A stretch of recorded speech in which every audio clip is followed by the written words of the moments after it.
Hey y'all, long time no see. I'm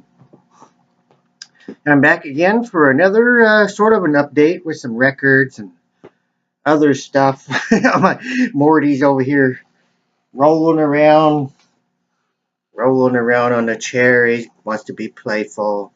By the way, if you don't know, this is Mortimer Sniblin's medicine horse.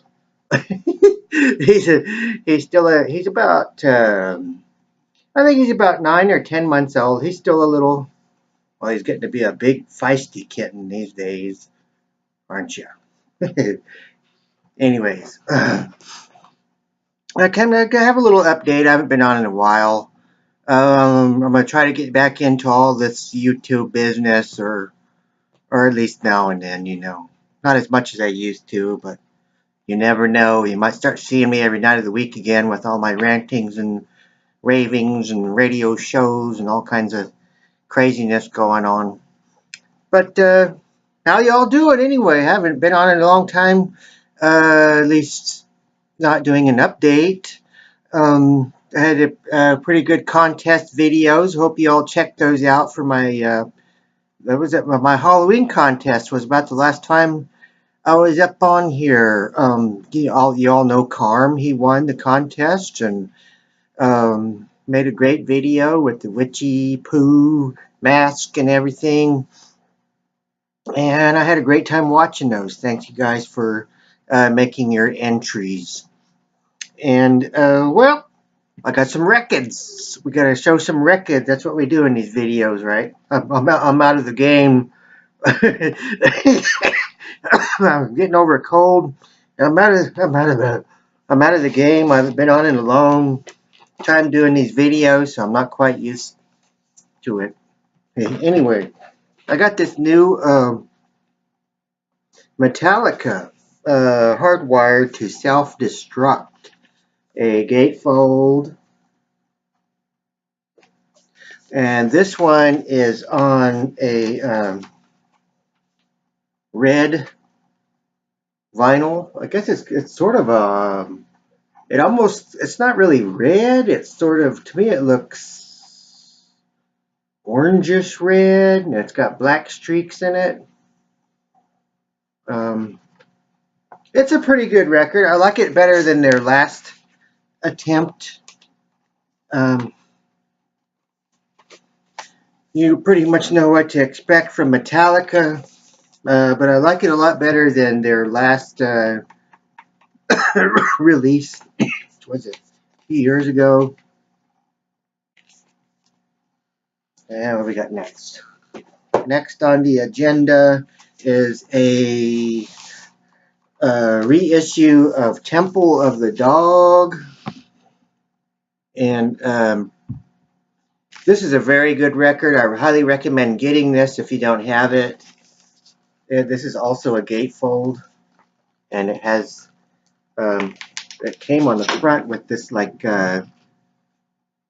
it's not really lenticular. It looks sort of 3D-ish like thing that was on the cover, and it's a 2-record set, and it has an etching or something on one side. If I can find it. Oh, there it is. There's the etching. Oh, it's upside down. I don't know if you'll be able to see it very good. There's my computer screen. But this is a very good record. I highly recommend getting this if you can afford it. It's like when I bought it, it was $28. Don't knock over the computer, Morty. Whew, she was about ready to jump on the old laptop. He's a very active kitty. Keeps me company all the time. Oh, cheers. I hope you all had a nice Thanksgiving or Thanksgiving. I had a pretty good one. I was at work for Thanksgiving. I've been at work for Thanksgiving for the last 11 years now. But this time, Connie, my girlfriend, and her daughter came and had Thanksgiving dinner with me at work, and it was very nice. So I had a nice Thanksgiving this year. And next up we have Bobby Gass. I don't like this one. James Brown, Soul on Top. This is a pretty good record. Pretty good. It's very good. Um, and it has these tunes on it. Uh, a lot of these are on other albums that he has. But this one is done with the Louis Bellson Orchestra, Oliver Nelson conducting. And this is a King Records, James Brown. I don't know if it, for those, oh, it has a little gatefold. The story thing over here. Um, those of you who like to look at labels, I guess we could look at that.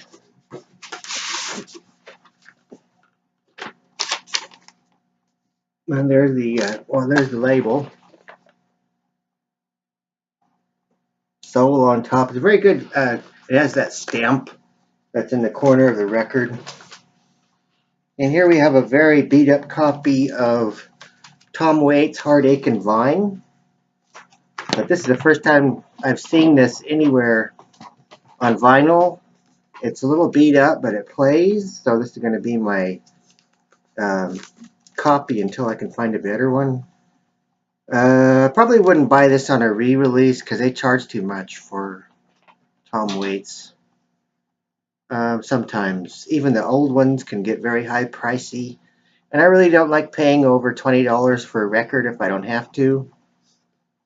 But this is a good starter, and you all know I'm a Tom Waits fan. And lastly, it's not in there, it's still in my record player, The World of Donovan. And this is almost like a greatest hits. It has a bunch of songs that are on a lot of his other. I don't know if they're his albums, but there was a lot of records released of Donovan, and they all have the same tunes on them. And next, what do we got? Oh, I was going to show a couple of items I collect besides records again. I like clocks and watches. Really old clocks and watches. I like the type that you have to wind up, and I like to tinker around with them if they don't work. I've been taking this sort of DVD course on watch repairs, and I have a bunch of little watch repair equipment and that sort of thing. And I'm almost done with the pocket watch part, and I'm going to start the.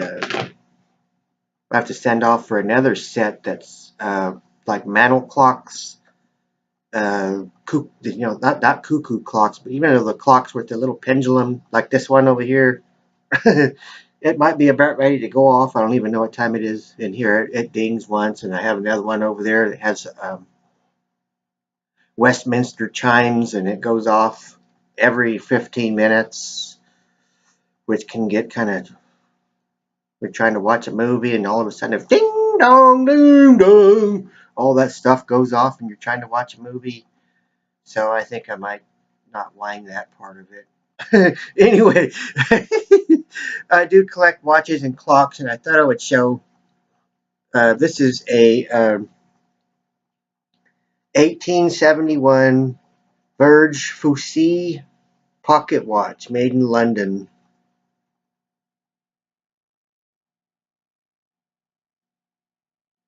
Now this one has a new face. Somebody replaced the face on it because it was broken, but the rest of it, the insides, that sort of thing, are 1871, which is pretty old, y'all, for something to still be working. They don't make things like they used to. It sort of pops open like that, and there's a button down here. You're not really supposed to be getting into these if you don't know what you're doing, because you can get all kinds of gunk it up or get stuff in there. But there's the inside part. And I don't know if you can see it. I guess it says London on the top there. I guess it would be the bottom. So this is a Verge Fusi watch, and instead of a spring, it runs by a chain little mechanism inside of there. And it has stamps inside that will tell its age and things like that, and where it's from, who made it sometimes. But that is a 1871 Verge Fusi watch, a part of my other collecting type stuff. Careful with that, don't want the kitty to jump on it. And another thing is I really like pocket knives. I like things with pocket watches, pocket knives. And this one is an 1870s pruning knife. And it doesn't look, the blade's kind of messed up a little, but for its age, it's in really good shape. It could still work. You could still use it for being that age, and it's made out of a antler handle. And the name of the company is let me see, I can't recall. George Wallace Cutlery Company from England, and they made these way back in the day. I don't think I have the name right. Dang it! But I did research it, and this was from the late 1870s. If you look real close, you can see the name of the company there and the serial number etched into the blade. But I do enjoy my pocket knives. Just another one of my things. And we will get into, what are we going to get into? Okay, some books. I got some books here. Ding, ding. Some books. This one kind of, I don't know whether it pisses me off, but I was kind of intrigued by it. The Renegade. You scalping Renegade. One step closer and I'll shoot. You heard the ding dong. Hey. This is from 1949. So, you know, you have to think from their mentality from back then. Captain George Voggett raised his pistol and held it cocked in his right hand. How bad are you hurt? The Indian asked. Not so badly that I can pull this trigger, the captain snapped. Good signal, the soldiers not to fire. I'll get you through the Indians. Why, grated Voggett? You're an Indian yourself, aren't you? Long ago, Jim Ahern had been adopted by the Sioux. He was given the name Warbonnet and had become a great brave. Rival tribes feared him, but when the soldiers came, the years with his adopted people slid away. Blood was talking for Jim Ahern. He couldn't kill a white man. Old Western type racist stuff. Anyway, here we have Earl Stanley Gardner. Owls Don't Blink. There. Oh, here.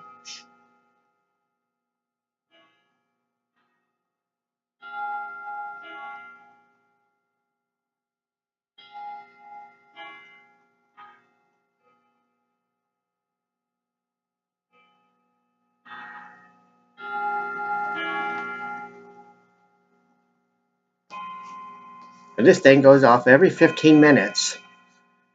And it has two winding dials, so I might have to quit winding the side to where the bell goes off, because sometimes it goes off, like I said, in the middle of a movie or something.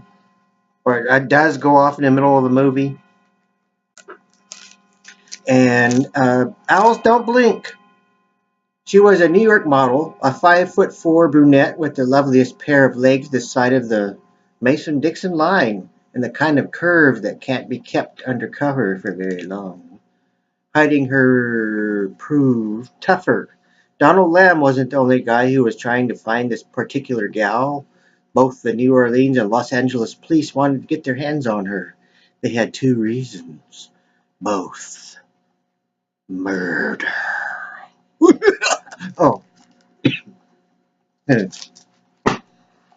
this one is pretty self-explanatory. I don't really think I need to say much about it. The cover and the title just gives it all away. Give them the axe. Oh, okay. And last but not least, we have some. I got this a few weeks ago, but I was waiting to do a video to show it, and it's some VCLT from B-Sides. Thank you, B-Sides. And let's see what's in here. We're going to use the 1870s knife to open this up. Still functional, surprisingly, after over 100 some years. Holy crap. Okay.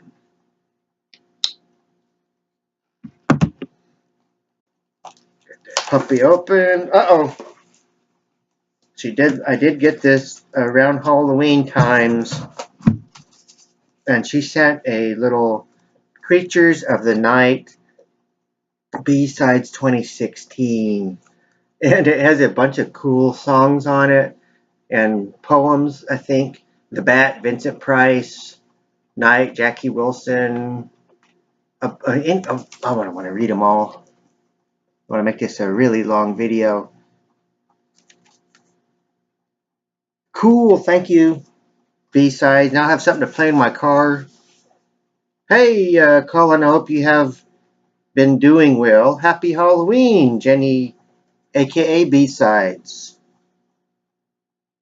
And this did come around Halloween. And what is this? Visual Aid Pictures in Full Color by James L. Blasity, Famous Indian Chiefs. Wow. Number 998. It's a bunch of pictures, I think. There's Sitting Bull. That's really cool. What? Let me open this. Is it a book or just a bunch of... If it'll come out.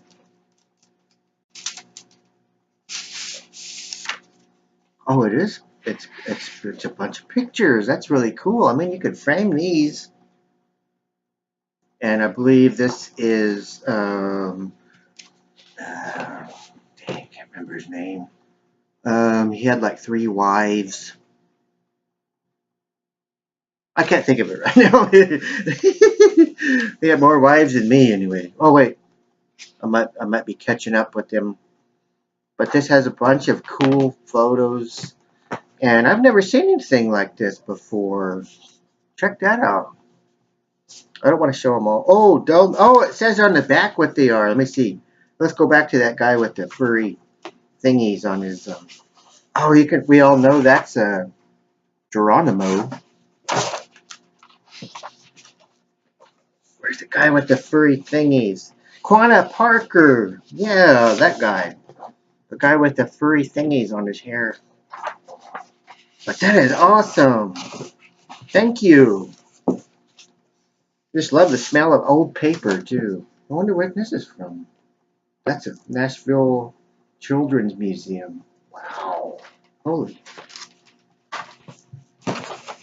And a record, which is music of the Sioux and the Navajo Ethnic Folkways Library.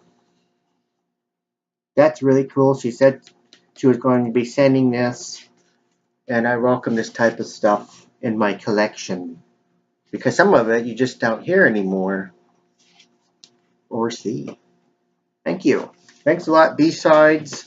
And I do still have an insert whenever I send another VCLT to somebody that has a bunch of autographs on it that she sent in another package that I need to get out at some point, and I still have to send a VCLT, the Anthrax record, to LJ.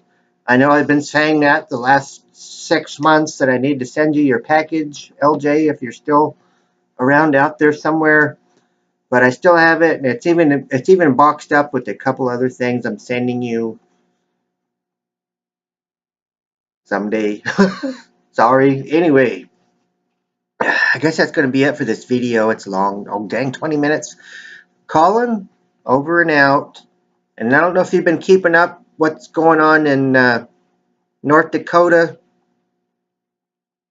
no DAPL, water is life, and weirdos unite.